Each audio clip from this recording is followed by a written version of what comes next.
Right ఇక bulletin లో మరొక బ్రేకింగ్ న్యూస్ చూస్తున్నాం. ధాన్యం అమ్మకం, సన్నబియ్యం కొనుగోళ్లలో 1000 కోట్ల రూపాయల కుంభకోణం జరిగిందని బీఆర్ఎస్, బీజేపీ, కాంగ్రెస్ పై విషప్రచారం చేస్తున్నాయని మంత్రి ఉత్తమ్ కుమార్ రెడ్డి అన్నారు. ప్రతిపక్షాలు చేస్తున్న ఆరోపణల్లో నయా పైసా నిజం లేదని ఆయన పేర్కొన్నారు. గత ప్రభుత్వం కన్నా ముందే తాము ధాన్యం కొనుగోళ్లు ప్రారంభించామని ఆయన చెప్పారు. తడిచిన ధాన్యాన్ని కూడా ఎంఎస్పీ ధరకు కొనాలని విప్లవాత్మక నిర్ణయం తీసుకున్నామని చెప్పారు. రైతులకు మేలు చేసేందుకే నిరంతరం శ్రమిస్తున్న కాంగ్రెస్ ప్రభుత్వంపై కేటీఆర్, మహేశ్వర్ రెడ్డి అబండాలు వేస్తున్నారని ఉత్తమ్ విమర్శించారు. మిల్లర్లపై కఠినంగా వ్యవహరిస్తున్న ప్రభుత్వం తమదేనని, వాళ్ళ దగ్గర డబ్బులు తీసుకున్నామని అసత్య ఆరోపణలు చేయడం వారి దిగజారుడుతనానికి నిదర్శనమని ఆయన ఆగ్రహం వ్యక్తం చేశారు. సన్నధాన్యానికి గత ప్రభుత్వం 1700 ఇస్తే తాము 2400 ఇస్తున్నామని మంత్రి ఉత్తమ్ చెప్పారు. గత ప్రభుత్వ హయాంలో సివిల్ సప్లై శాఖ ద్వారా 58,000 కోట్లు అప్పులు చేశారని ఆయన విమర్శించారు. అదేవిధంగా వాళ్ళు ఏమంటారు, 1,30,00,000 మెట్రిక్ టన్నుల ధాన్యం కొనుగోలు అయిందట. అసలు కనీస మినిమం ఫిగర్స్ ఒక ప్రిపరేషన్ కూడా లేదు. అసలు ఆ రోజుకి కొన్న ధాన్యం కొత్త కూడా 30 లక్షల మెట్రిక్ టన్నులే. వాళ్ళు పెద్ద ఎత్తున ప్రశ్నలు పెట్టి 1,30,00,000 కొన్నామని చెప్పిండు. అంటే ఆ రోజుకి 1/4. సో దీని మీద ఏంటంటే ప్రధానంగా ధాన్యం కొనుగోలు విషయంలో ఎక్కడ అవినీతి జరగకుండా రైతులకు మేలు జరిగే విధంగా మా ప్రభుత్వం ముందుకు పోయింది. మీరు చేస్తున్న ఆరోపణలన్నీ తప్పు. ఎవరన్నా తాలు తరుగు కింద ప్రొక్యూర్మెంట్ సెంటర్లో, మిల్లర్లో ఎవరైనా సరే ఎవరైనా లంచాలు, కమిషన్లు తీసుకుంటే కఠిన చర్యలు తీసుకుంటామని చెప్పి కూడా మీ ద్వారా రైతులందరికీ తెలియజేస్తున్నాను. 3-4 రోజుల నుంచి, ఒక వారం రోజుల నుంచి బీఆర్ఎస్, బీజేపీ కూడబలుక్కొని కలిసి మా ప్రభుత్వం సివిల్ సప్లై శాఖపై అనేక అంశాలపై పూర్తిగా అవాస్తవాలు, అబద్ధాలు, అసత్యాలు, అసలు కల్పిత విషయాలతో విమర్శించే ప్రయత్నం చేస్తున్నారు.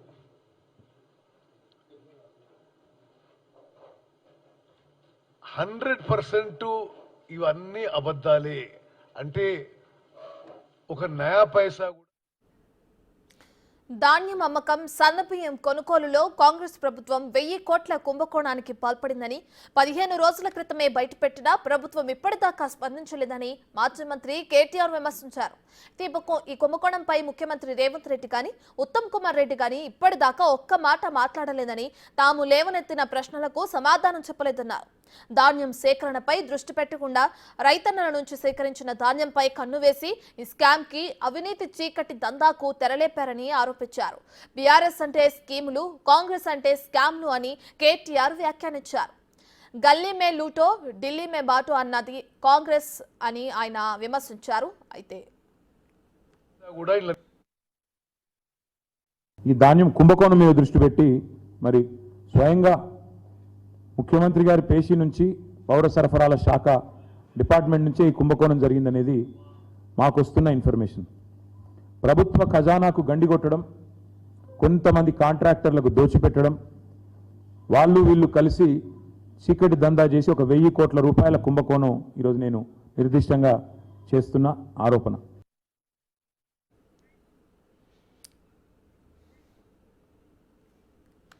ఇదే అంశానికి సంబంధించి మరింత సమాచారాన్ని మా డిప్యూటీ బ్యూరో చీఫ్ సాదిక్ అందిస్తారు. సో సాదిక్, అటు కాంగ్రెస్ ప్రభుత్వం 1000 కోట్ల రూపాయల సన్నబియ్యం కొనుగోళ్లలో కుంభకోణానికి పాల్పడిందని చెప్పి అటు కేటీఆర్ విమర్శిస్తున్నారు. దీనికి సంబంధించి ఉత్తమ్ కుమార్ రెడ్డి కూడా స్ట్రాంగ్ కౌంటర్ ఇవ్వడం మనం చూస్తూనే ఉన్నాం. దీనికి సంబంధించిన డీటెయిల్స్ ఏ విధంగా ఉన్నాయి అంటే, విప్లవాత్మక మార్పు తీసుకొచ్చాం, ఎంఎస్పీ ధరపైన మేము కొనుగోలు చేస్తున్నామని కూడా అంటున్నారు కదా, దీనికి సంబంధించిన డీటెయిల్స్ ఏంటి? ఎస్ రత్న, అటు బీఆర్ఎస్ పార్టీకి, కాంగ్రెస్ పార్టీకి మధ్య పూర్తి స్థాయిలో వార్ నడుస్తుంది. ఎందుకంటే ప్యాడీ ప్రొక్యూర్మెంట్ పైన కూడా రైతుల నుంచి కూడా సానుభూతి పొందేందుకు బీఆర్ఎస్ పార్టీ అన్ని ప్రయత్నాలు చేస్తుంది. అందులో భాగంగానే బీఆర్ఎస్ పార్టీ ఒక స్పష్టమైన విధానంతో ముందుకు పోతుంది. బీఆర్ఎస్ పార్టీ అంటే స్కీముల పార్టీ, కాంగ్రెస్ పార్టీ అంటే స్కామ్ల పార్టీ అనే విషయాన్ని ఎస్టాబ్లిష్ చేసేందుకు గాను గత కొద్ది రోజులుగా ప్రయత్నం చేస్తున్నట్టుగా మనకు స్పష్టంగా అర్థమవుతుంది. అందులో భాగంగానే పౌర సరఫరాల శాఖ సివిల్ సప్లైస్లో జరుగుతున్నటువంటి తతంగాన్ని అంతా కూడా జరుగుతూ ఉంది. 1000 కోట్ల రూపాయల వరకు కూడా అవినీతి జరిగిందని కూడా నిర్దిష్టమైనటువంటి ఆరోపణ బీఆర్ఎస్ వర్కింగ్ ప్రెసిడెంట్ కేటీఆర్ స్పష్టంగా ఆరోపించడం అన్నది దీంతో కలకలం రేపుతుంది. అంటే ఇప్పటి వరకు కాంగ్రెస్ ప్రభుత్వం కానీ ఇటు పౌర సరఫరాల శాఖ మాత్రం ఇప్పటివరకు మేము 200 కోట్ల సంబంధించినటువంటి ప్యాడీ ప్రొక్యూర్మెంట్ చేశాము, 1000 కోట్ల స్కామ్ ఎట్లా జరుగుతుందని కూడా కాంగ్రెస్ పార్టీ నేతలు కూడా ధీటైన సమాధానం చెప్తున్నారు. అందులో భాగంగానే ఇటు కేటీఆర్ మంత్రి ఉత్తమ్ కుమార్ రెడ్డి మధ్య మాటల యుద్ధం కొనసాగుతుంది. మరోవైపు బీజేపీ సంబంధించినటువంటి నేత మహేశ్వర్ రెడ్డి కూడా కాంగ్రెస్ ప్రభుత్వం పైన పౌర సరఫరాల శాఖ పైన బియ్యం కొనుగోలు విషయంలో కూడా అవినీతి జరిగిందని కూడా ఆయన కూడా ఆరోపణ చేస్తున్నారు. కానీ వాస్తవంగా చూస్తున్నట్టయితే మనకు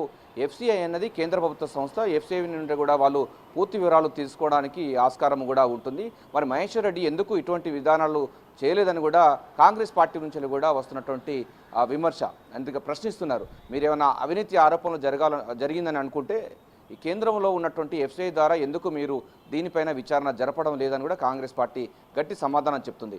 మరోవైపు బీఆర్ఎస్ పార్టీ వచ్చే పార్లమెంటు ఎన్నికల సంబంధించిన ఫలితాలు తాము ఎక్కడ ఓడిపోతామో దాన్ని పూడ్చుకునేందుకు గాను మొదటి నుంచి కూడా ఈ విధమైనటువంటి విధానాన్ని అవలంబిస్తుందని కూడా కాంగ్రెస్ పార్టీ గట్టిగా సమాధానం చెప్తుంది. అందులో భాగంగానే పార్లమెంట్ ఎన్నికల్లో వాళ్ళు డిపాజిట్లు గల్లంతవుతున్నాయి, ఒక సీటు కూడా రాకపోవడంతో ఇక కాంగ్రెస్ పార్టీ ఒక స్కామ్ల పార్టీ అనేటువంటి ఎస్టాబ్లిష్ చేసి ప్రజల దగ్గరికి వెళ్లేందుకు గాను పూర్తి స్థాయిలో వారు ప్రవగండ చేస్తున్నారు, గొబ్బెల్ ప్రచారానికి తెగబడ్డారని కూడా కాంగ్రెస్ పార్టీ నేతలు స్పష్టం చేస్తున్నారు. వాస్తవంగా మనం చూసినట్లయితే రియాలిటీగా ఏమిందంటే ఇప్పటివరకు ప్యాడీ ప్రొక్యూర్మెంట్ పైన కూడా 35 లక్షల మెట్రిక్ టన్నుల మాత్రమే కొనుగోలు చేసింది. ఇప్పుడు ప్రస్తుతం మొత్తం కూడా దొడ్లు వడ్లు అంటే యాసంగిలో పండించిన పంట మొత్తం కూడా దొడ్లు వడ్లు ఉంటాయి కనుక వారన్నిటి కూడా ఎంఎస్పీ ధరకే ప్రభుత్వం కొనుగోలు చేస్తుంది. దాదాపు 200 కోట్ల వరకు మాత్రమే ఇప్పటివరకు మిల్లర్లకు చెల్లించిన సందర్భం ఉంది. అంటే దానికి సంబంధించిన వర్తు మాత్రమే చేసింది.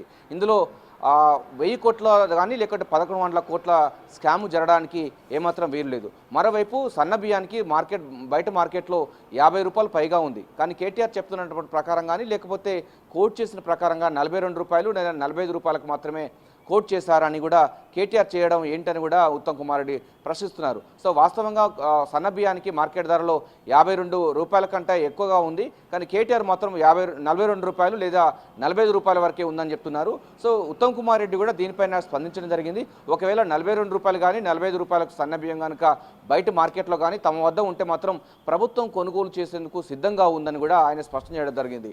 ఇప్పటికే ప్యాడీ ప్రొక్యూర్మెంట్ పైన కానీ లేకపోతే సన్న బియ్యాన్ని మిల్లర్ దగ్గర సంబంధించినటువంటి అంశాలన్నిటిపైన కూడా గ్లోబల్ టెండర్ ద్వారానే పూర్తి స్థాయిలో పారదర్శకంగా తమ ప్రభుత్వం తీసుకుంటుంది.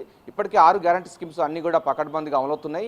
వచ్చేటువంటి ఈ యొక్క అకాడమిక్ ఇయర్ నుంచి కూడా ప్రతి హాస్టల్లో కూడా సన్న బియ్యం విద్యార్థులకు అందజేస్తాము. అదేవిధంగా రేషన్ షాపులో కూడా పూర్తి స్థాయిలో సన్న బియ్యాన్నే మేము పంపిణీ చేస్తామని ప్రభుత్వం పూర్తి స్థాయిలో ఫోకస్ పెట్టిన ధర్మిలో ఇది ఎక్కడా కూడా ఏది అమలు అవుతుందో అన్నటువంటి బాధతోనే అదేవిధంగా అక్కస్తోనే బీఆర్ఎస్ పార్టీ నేతలు అదేవిధంగా బీజేపీ పార్టీ నేతలు ప్రభుత్వం పైన విమర్శలు చేస్తున్నారని కూడా కాంగ్రెస్ పార్టీ గట్టిగా సమాధానం చెప్తుంది. సో మొత్తంగా చూసినట్టయితే ఇక్కడ ప్యాడీ ప్రొక్యూర్మెంట్ పైన సన్న బియ్యం పైన అటు కాంగ్రెస్ పార్టీని ఇరుకున పెట్టేందుకు బీఆర్ఎస్ పార్టీ నేతలు కానీ లేకపోతే బీజేపీని సంబంధించినటువంటి నేతలు ఇద్దరు కూడా కాంగ్రెస్ పార్టీ ఒక స్కాముల పార్టీ అన్నటువంటి ఎస్టాబ్లిష్ చేసేందుకు గాను పూర్తి స్థాయిలో కూడా వాళ్ళు ఫోకస్ పెట్టినట్టుగా కనబడుతుంది. కానీ వాస్తవాలకు అందు విరుద్ధంగా ఉందని కూడా కాంగ్రెస్ పార్టీ చెప్తుంది. ఇప్పటి వరకు ఈ గ్లోబల్ టెండర్లో భాగంగా గతంలో కేంద్రీయ భండార్ అనేటువంటి ఒక సంస్థ ఉండేది. అది టెండర్ల సంబంధించిన డిఫాల్టర్గా ఉండేది. గత ప్రభుత్వంలో కేసీఆర్ ప్రభుత్వంలోనే దాన్ని వారికి పర్మిషన్ ఇవ్వడం జరిగింది. ఇది మేము కాదని కూడా కాంగ్రెస్ పార్టీ నేతలు అయితే స్పష్టం చేస్తున్నారు. పూర్తి స్థాయిలో గ్లోబల్ టెండర్ ప్రకారమే మేము ప్యాడీ ప్రొక్యూర్మెంట్ చేస్తున్నాం తప్ప ఇందులో ఎటువంటి వేషజాలు లేవు. పారదర్శకంగా పూర్తి స్థాయిలో పారదర్శకంగా ఉంటుంది. ప్రతి రైతు పండించిన ప్రతి గింజ కూడా ఎంఎస్పీ ధరకే కొంటాము. వచ్చేటువంటి వర్షాకాలం నుంచి కూడా పూర్తి స్థాయిలో కూడా మేము సన్న బియ్యానికి 500 రూపాయల బోనస్ కూడా ఇస్తాము. అది దశల వారీగా దొడ్డు బియ్యం కూడా మారుతుందని కూడా ప్రభుత్వం స్పష్టం చేస్తుంది. సో అటు ప్రతిపక్షాలకు ఎటువంటి ఆయుధాలు లేకపోవడంతో ఇక పూర్తి స్థాయిలో కూడా బియ్యం సన్న బియ్యం పైన అదేవిధంగా ప్యాడీ ప్రొక్యూర్మెంట్ పైన ఒక రైతు సంబంధించిన ఎజెండా తీసుకొని Correct. ప్రభుత్వం పైన బురద జల్లేందుకు అటు బీజేపీ అటు బీఆర్ఎస్ రెండు పార్టీలు కూడా కాంగ్రెస్ పార్టీ పైన కాంగ్రెస్ యొక్క అంటే స్టీల్ సప్లై పైన ఆరోపణలు చేస్తున్నాయి. నిరాధారణ ఆరోపణలు చేస్తే కఠిన చర్యలు తీసుకుంటామని కూడా ఉత్తమ్ కుమార్ రెడ్డి స్పష్టం చేశారు. సో ఇది ఎంతవరకు పోతుందో చూడాలి. అనే డిఫమేషన్ యాక్ట్ కూడా చేసేందుకు కూడా పౌర సరఫరా శాఖ మాత్రం సిద్ధమవుతున్నట్టుగా మనకు తాజాగా సమాచారం అందుతుంది. Right, thank you Sadiq.